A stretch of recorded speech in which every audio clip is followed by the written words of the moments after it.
Let's see what the stew has for us today. Welcome to the Gnomecast, Gnome Stew's tabletop gaming advice podcast. Here we talk with the other gnomes about gaming things to avoid becoming part of the stew, so I guess we'd better be good. Today we have a special guest on the Gnomecast, and this time it's a returning guest. You aren't a stranger to the Gnomecast, but for anyone that didn't catch the previous episode, would you care to talk about who you are and why people should know you from the RPG industry?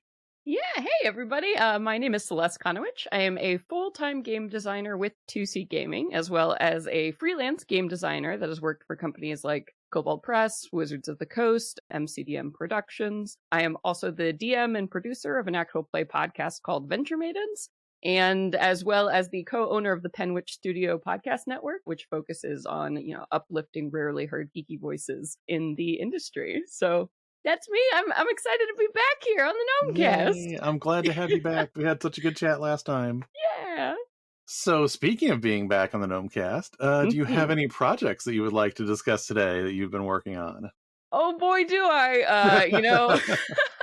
Yeah. So today, I'm mostly here to talk about Rewards and Rarities, which is the next big project I'm spearheading for 2C Gaming. So last time I was here, we were talking about the Venture Maidens campaign guide, which is now, almost done, almost wrapping up. So I had to do it again. I had to start a new one.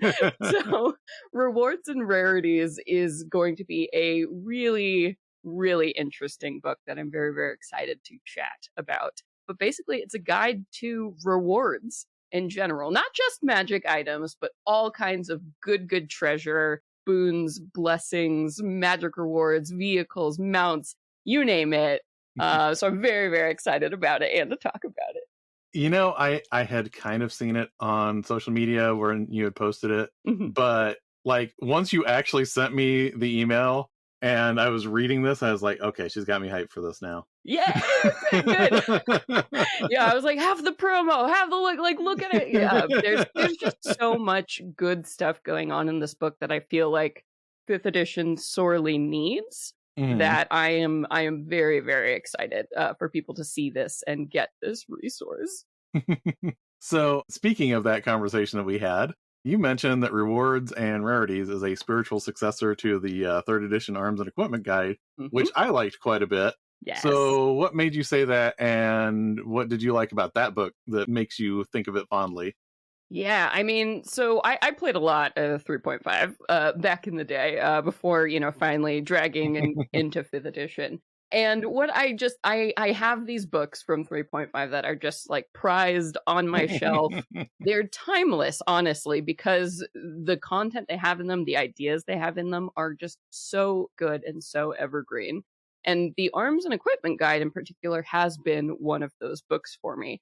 It really is just a total compendium of things to add to your game, just to make things more exciting in terms of like gear and presenting all of these different like vehicles and just the expanded collections of, weapons and arms and armament and resources.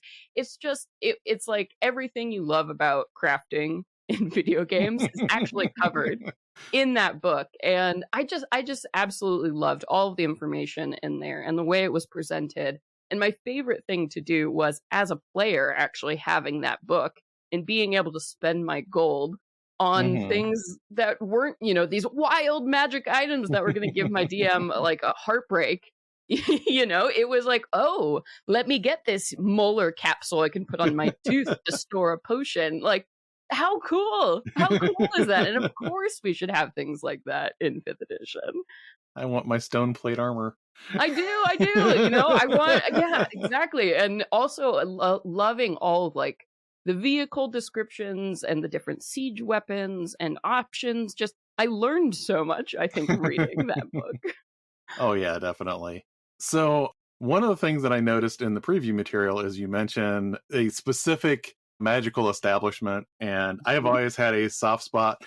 I didn't necessarily like the idea in 3rd where you could just go anywhere and buy anything as far as magic items went, but I have always liked weird magic shops, like like in the Fafford and Mauser stories, the Bazaar of the Bazaar, where it's just this thing that shows up once in a while and there's these weird interdimensional things selling things to people. and like the Shadowfey and Zobek in the Midgard setting, how they'll, they have their, their shop set up where it's like, well, that magical dagger might cost you your childhood memories from, I love things like that. So what kind of content do you have in this thing that might be similar to that?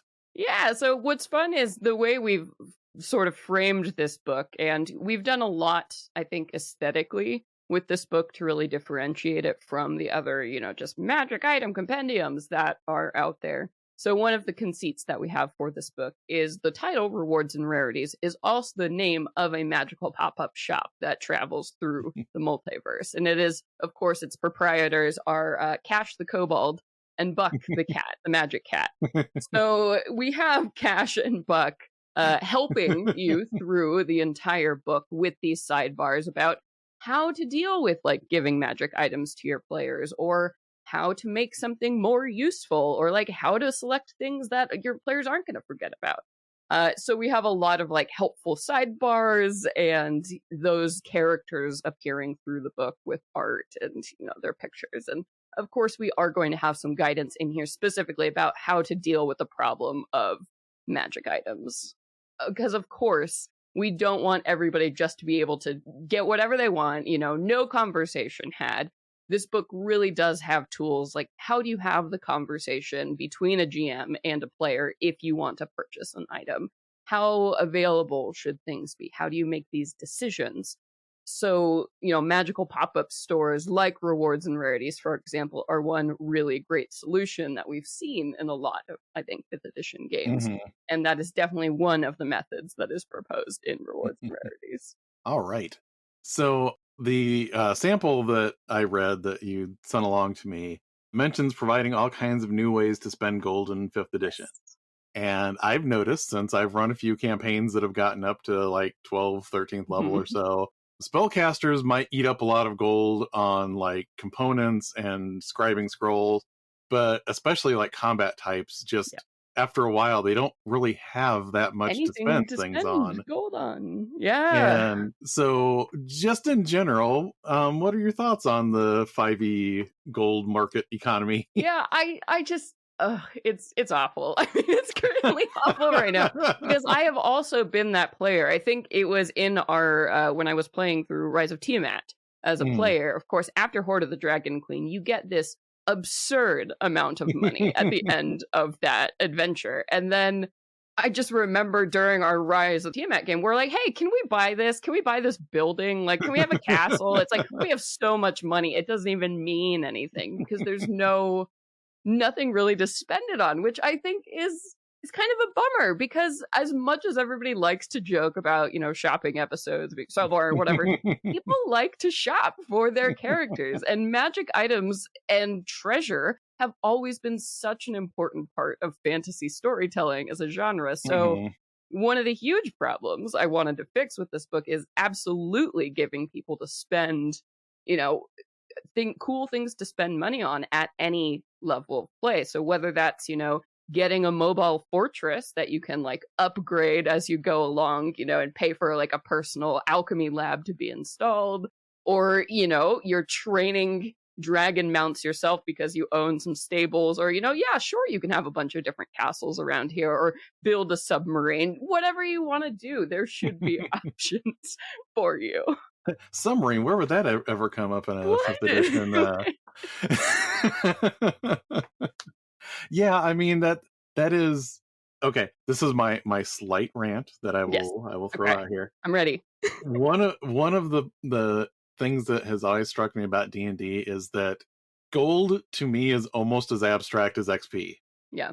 Like I have a really hard time picturing like adventurers would literally really have 2 million gold pieces at any given point in time, no matter how well their adventuring is going. So, if it is kind of like XP, then you should kind of have a good economy for spending it and for turning it into other things, or for, maybe even turning it into like, plot element things that are better quantified, that, you're not just leaving the GM out there going, I guess that costs somewhere between 5,000 and 2 million. I don't Ah, know. well, that sounds a lot like magic item pricing. Yes, exactly. Somewhere between I don't know, 5 and 5,000. Who knows? Well, and that actually segues into the next thing I wanted to ask you, which is, so I personally like that magic items aren't readily available for purchase the same way they were in 3.5, Mhm. but I also don't like the complete extreme of you can never buy a magic item. I have played around a little bit with like the rules like from Xanathar's where you can kind of ask around and get these things, but even at that, I noticed the pricing is not great. No. And like even rarity for magic items, I think Jeremy Crawford's even said this, that some of it is based on how hard or powerful the item is, but some of it's just based on this is supposed to be rare. Well, Yeah. that's weird because this thing that's not super powerful but maybe isn't that common is the same price as this other thing that you can blow half a mountain off with. So I noticed there might be a little bit about magic item pricing in this product. So would you care to speak to that? Oh, yes. This is a huge, huge problem, I think, in 5e. When I immediately started, sending around this promo and talking to people about rewards and rarities, like the first comment I got from so many people was, "Oh my God, yes, magic item pricing." And I'm like, yes, because we need it so much. I mean, the example of, how broken it is currently. And we really only have a couple sentences in one book and a Mhm.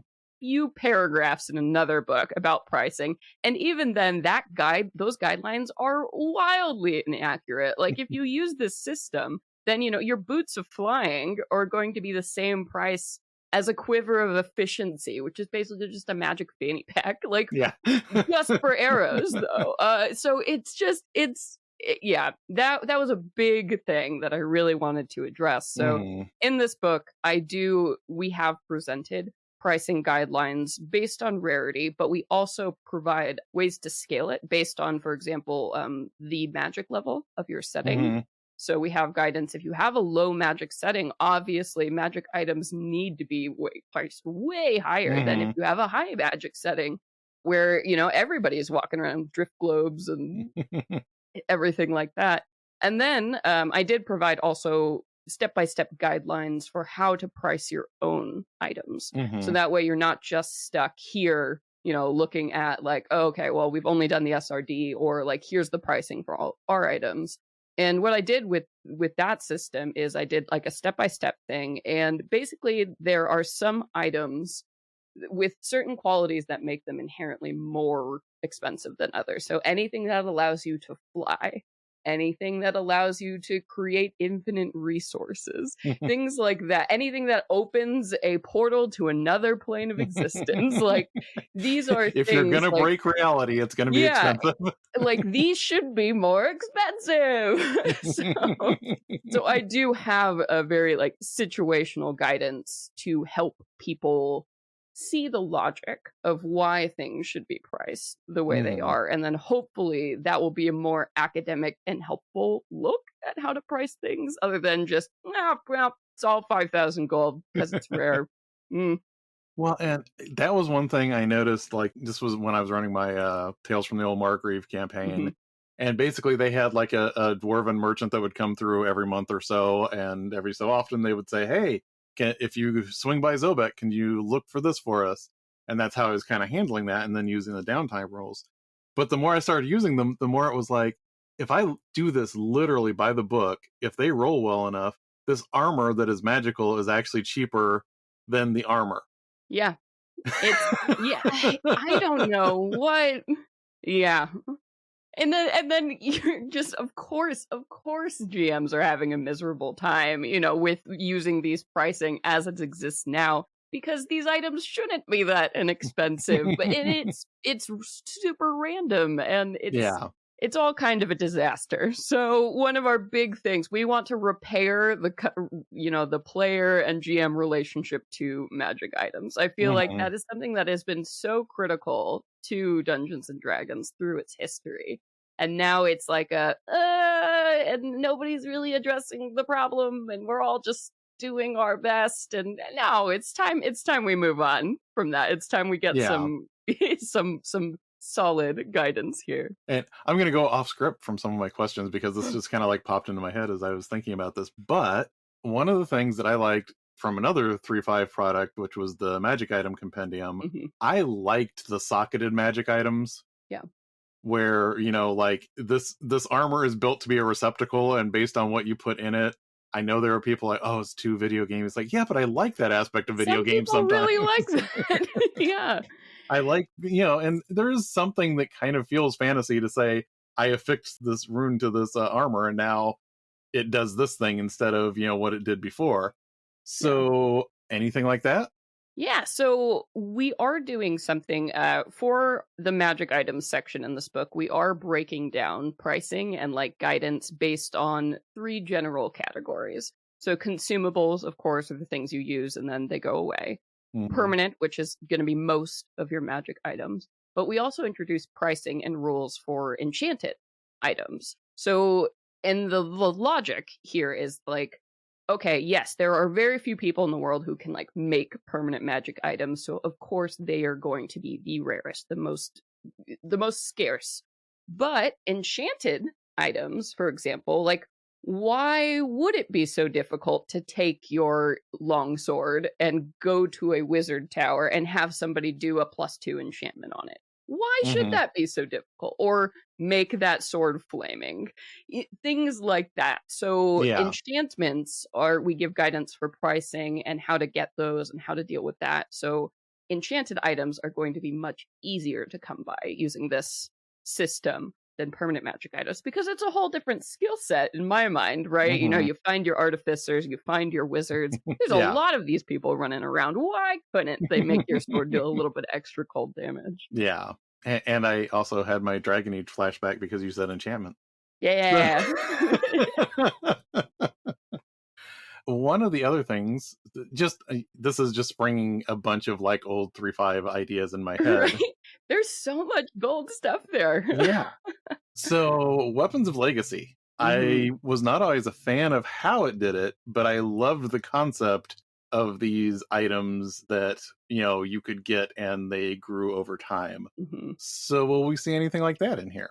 Yeah, we have a couple artifact items that scale up. So this is something they did too, I think, in the Critical Role book. They had a few items like that. And so I think that's a great system. So we do have some magic items that scale in a very similar way. So what's fun about these is that you can actually have someone who, wow, I inherited like my family's sword. This is amazing. And you carry it with you. And then you discover over time as you grow, of course, that, whoa, it's actually Excalibur. And like, this is so, so unlockable items or upgradable items. Something that's really important to me is it's the worst when you make a character and you have a weapon and maybe it's a specific type of weapon or something you're really trained to do or something you love. And then it just doesn't make mechanical sense to keep that weapon that you love anymore as you go on. And there really isn't any current solution to upgrade an item or to, add some magic onto it. So that is something, being able to scale items from, mundane to extraordinary is something we are definitely addressing in Rewards and Rarities. Yeah, you really don't have a lot of like epic fantasy stories where somebody says, this is Folkleaver and it's been really awesome for a long time, but that thing looks a little bit cooler. Yeah, I guess I need to upgrade to a D12, so I'll pick up a battle axe. That kind of boo. We don't want that. We don't want that. I mean, I really like Sting, but I could get more DPS if I had a bigger weapon. It's like all of the daggers, that ever existed. And they made all these magic daggers. And it's like, but who is ever going to pick the magic dagger? Guys, like, why did you even bother? Well, I mean, at least now, if you take the thrown weapon fighting style, you can actually throw weapons up to the amount of attacks you have, unlike... Unfortunately, speaking of Critical Role, having to make a magic item so that somebody can throw as many daggers as they want. Yeah. Anyway, now that I've gone off on that digression there. So I know personally, I like when video game things bleed back into tabletop games Mhm. because I know it's a circle. Like that's Right. video Oh, yeah. games got things from tabletop games and it feeds back and everything. One of the things that I've gotten very used to from MMOs is having fancy mounts. Mhm. So that's been kind of not as much of a thing. Like, I know there are monsters that you could use for mounts, but there's not a lot of rules around it. So again, Yeah. it becomes kind of a nebulous thing that you're throwing on the GM to say, okay, how can I get this kind of mount? And then you have to kind of go, I don't know. I don't know how hard it should be for you to get this mount. Yeah. So speaking Yeah. of mounts, Yeah, so we are addressing that. We have a whole chapter in this book that's going to be all about hirelings and followers, and that will also include mounts and magical pets, things of that nature. And not only is it just giving you stat blocks, but it's providing you tools to actually make that a playable part of 5e. Because right now, you get so punished if you bring a horse. What are you going to do? Have to go into the dungeon, mhm. and of course, random encounter, a bugbear is going to eat it. Well, you came back and you're like, oh, okay, that's great. Or, you're surprised by a fireball one time, and then everything you love around you is dead. And Yeah. it's just, it's a bummer. It's a huge bummer. So in this, we have a lot of optional mount rules that you can use to actually make this viable. For example, and we have like tricks that you can teach them as well to make them better as they go on with time. So it's actually feasible to run around as a paladin at high level with a real horse. And it won't be just a huge mistake. Um, so that is something we definitely wanted to put in here and address. And, speaking of ways to spend your gold too, we also provide rules for what is it like to stable these creatures. Like Mhm. we are giving you tools so you don't have to keep this thing with you all the time. Like why wouldn't you be able to like rent a stall where your horse is and pay somebody to take care of Mhm. it like in real life? That should be an option. So Oh, we have yeah. so we've provided like gold tables, how much it costs to, feed and stable creatures of various types. So obviously it might be harder to find somewhere to, feed and stable a young dragon, but we have rules for it in case you do happen to find somewhere. You may need to keep my griffin away from the horses, Yeah. but Oh my God. No, Griffin's on that side of the city.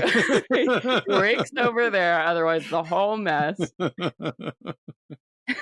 yeah, I mean, I honestly, I love just weird mounts too. Yeah. Like, I love thinking about things like I believe it's in one of the Kobold Press books where they have the war ostriches. Yes. Yeah, and I also love the idea too, like of having different mounts for different occasions. So Mhm. obviously, when you dip into the Underdark, it's great. You can bring your riding lizards, you can leave your horses behind, or you can swap over to your horses, or get your big chocobos, like when you're running across the plains, whatever you need. Yeah. I think mounts should be a tool like any other adventuring gear, or Mhm. so this book helps you put that option back on the table. So you also mentioned followers in the same section. Mhm. So what are we going to see in the way of hirelings, henchpersons, and other assistants for hire? Yeah, so I feel like Wizards of the Coast has been dancing around trying to make this work. We have seen a lot of like sidekicks Mhm. starting to pop up in disparate places. So what we're doing in here, we are building out those rules a little bit more and giving people more options for the types of people they do want to hire or employ. So this is everything from like a bodyguard that you can hire to, follow you around and take punches for you. Or what does it cost to have an archmage, cast the teleport spell or put this gate in your dwelling? We Mhm. also have rules for like armies that you can buy. So again, when you're getting up to those higher levels, if you want to hire an entire mercenary band to go attack someone or, assassinate someone, this is here. These options are here for you to use. We're outsourcing this one, guys. Yes. Yeah. Well, because, you're level 20, you're busy. Why don't you just hire an army to go do it? Just like a king would.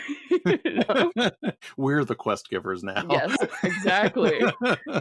We have options to hire adventuring parties to do things for you as an adventuring party. So I like that. I remember, I think this was even in the Stronghold Builder's Guide from 3rd edition, where you could do things like when you were building a fortress, you could have a portal to a specific place. Yeah. It cost a certain amount of money, and like, yeah, we have a portal because we go to the city all the time. Why do we want to ride things across the when we could just have a portal? We always go there. Like, why not? I mean, that's how the teleportation spell works. So why wouldn't you be able to pay someone to install that circle for you? I think you totally should be able to.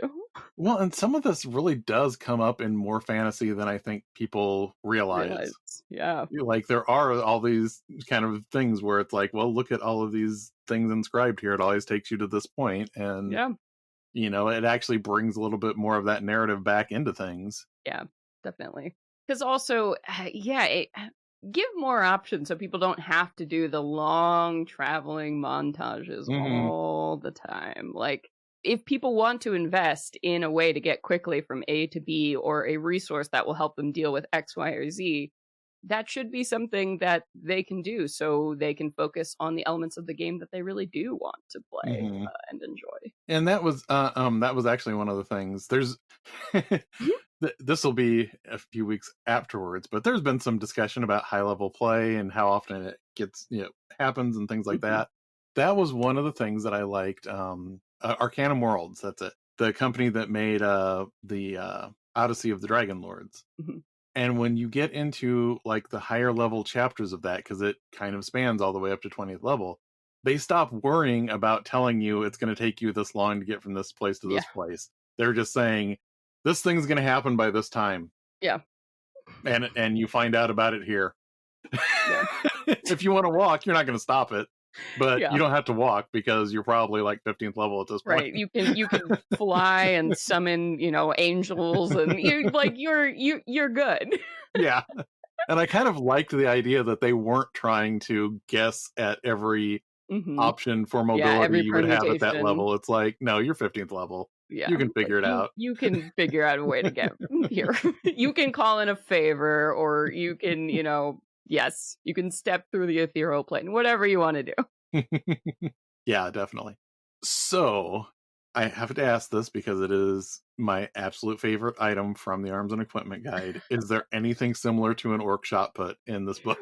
We do. We have so something else that's kind of fun we're doing. We are, of course, doing a magic item section, like a big catalog at the back of this book, in addition to all of these other things. And we are doing class recommended items. So basically, we're going to be introducing a bunch of new items specifically designed to help the mechanics of one character class or a couple different character classes.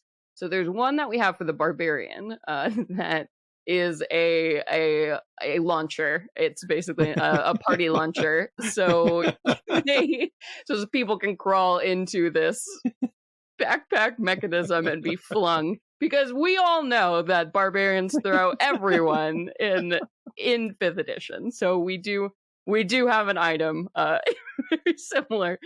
You want to throw your party members, we're gonna take the risk out of that. Just fling them everywhere. I like that. Oh my gosh. I did, though. I really did like the orc shot put, just because I love this idea that it's like, I am really good at the shot put. Yeah. And I'm going to use it in combat.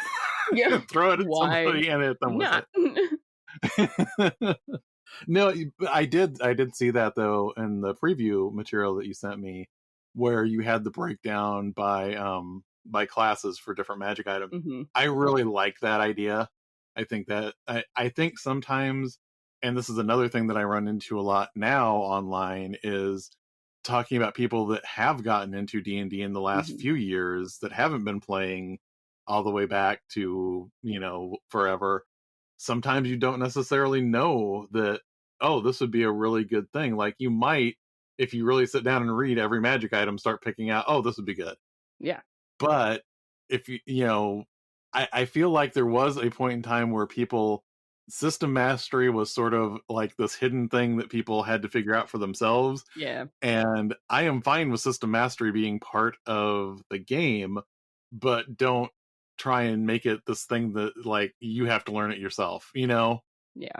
I mean, and that's something I really wanted to do with this book was the class recommendations. Because, I mean, how many times have we been there? We have to make a character, maybe even for just a one-shot or like a short series of games. And, the DM's like, okay, you can also pick one uncommon magic item. And it's like, all right, so this book, as a player, you can just flip it open and right there, there are 10 choices that are marked for my ranger. Let's look at those. And I know, on YouTube or whatever, it's like the top 10 magic items for this class, or like Googling, hey, what are the best magic items for this class? It's everywhere. So why haven't we addressed that? So that is what I am doing in this book. So it's really, really easy for players to find something great for their characters, or as the GM, looking immediately at these and going, oh, this would be a good thing to put in a dungeon for my druid to find, or, a good reward to give someone. Because again, people are always getting these lackluster items, especially if you're using those horrible treasure tables. Like, you have so much stuff that doesn't really matter. It works against your class features, is terrible with your action economy, or just does a subpar version of this. And enough of that. Let's only do good items that we love. I feel the pain of the statement, having played a monk in Adventurers League for a while. God, right? There's nothing for monks. Or even druids. There's like, oh, there's that one staff. Like, no.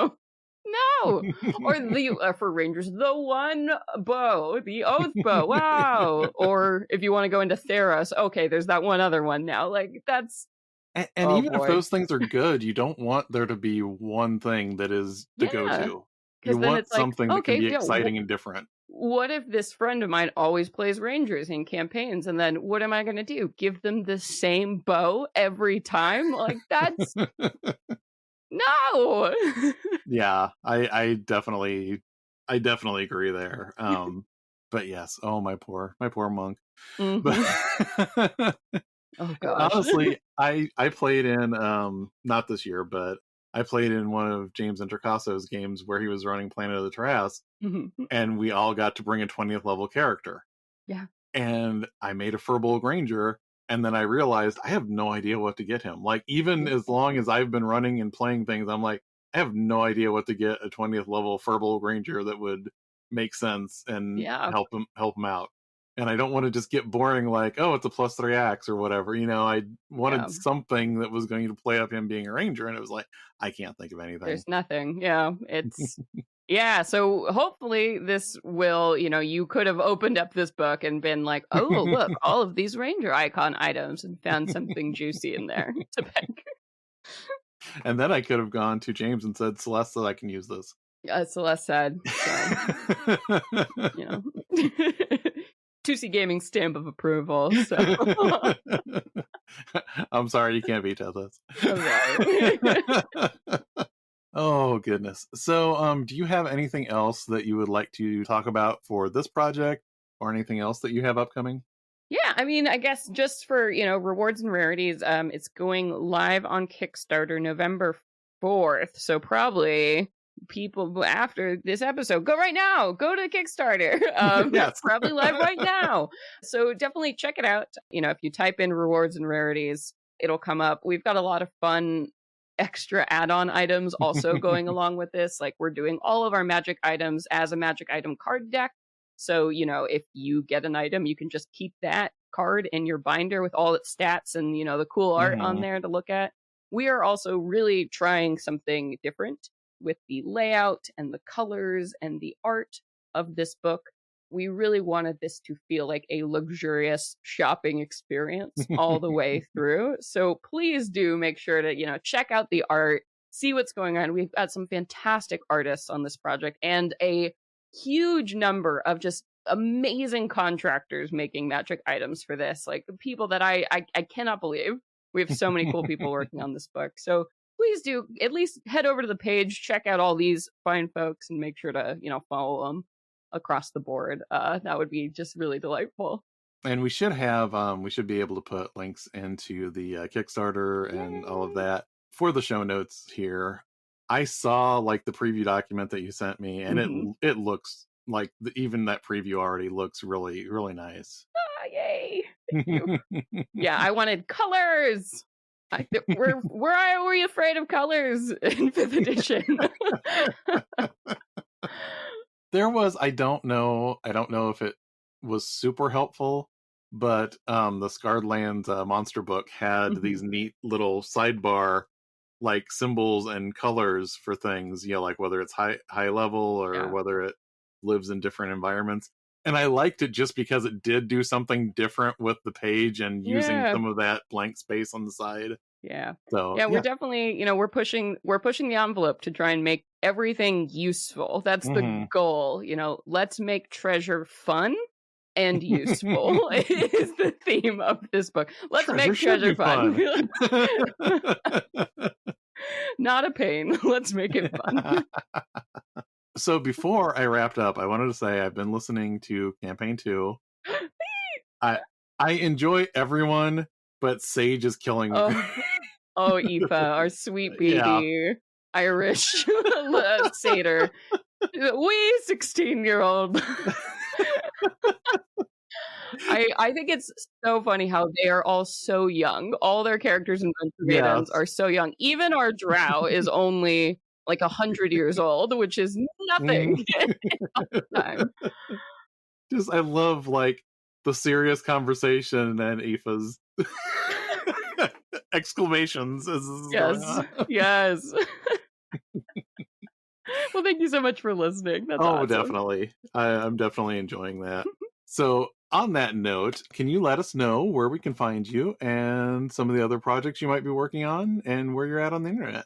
Yeah, so the best place to keep up with me, the hot goss as it flies around, is to follow me on Twitter at @CConowitch. If you want to see the full catalog of my streams, my podcasts, everything I've written, published, head over to my website, celesteconowitch.com. You can find all of it. All of it is up there.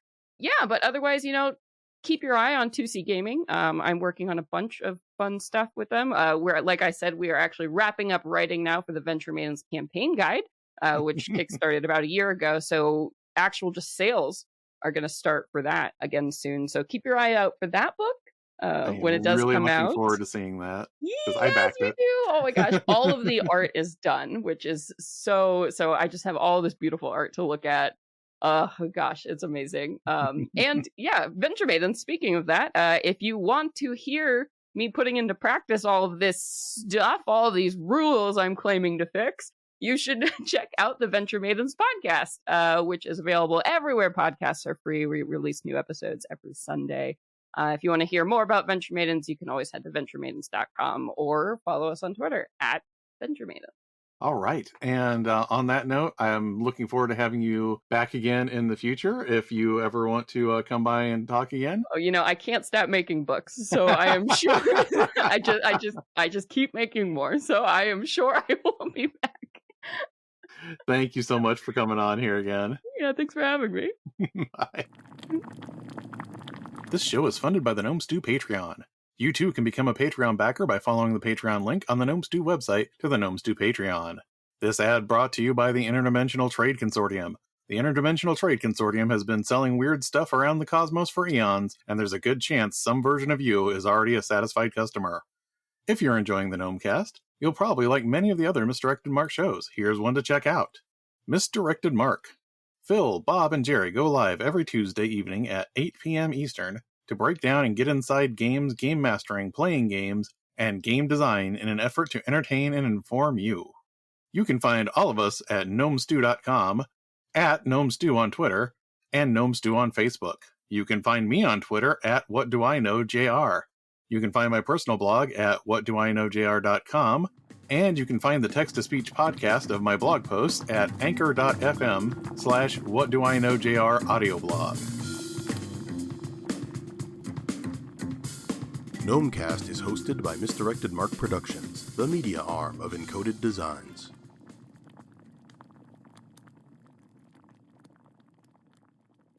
Here we talk with other gnomes about gaming things to avoid becoming part of the stew. So I best we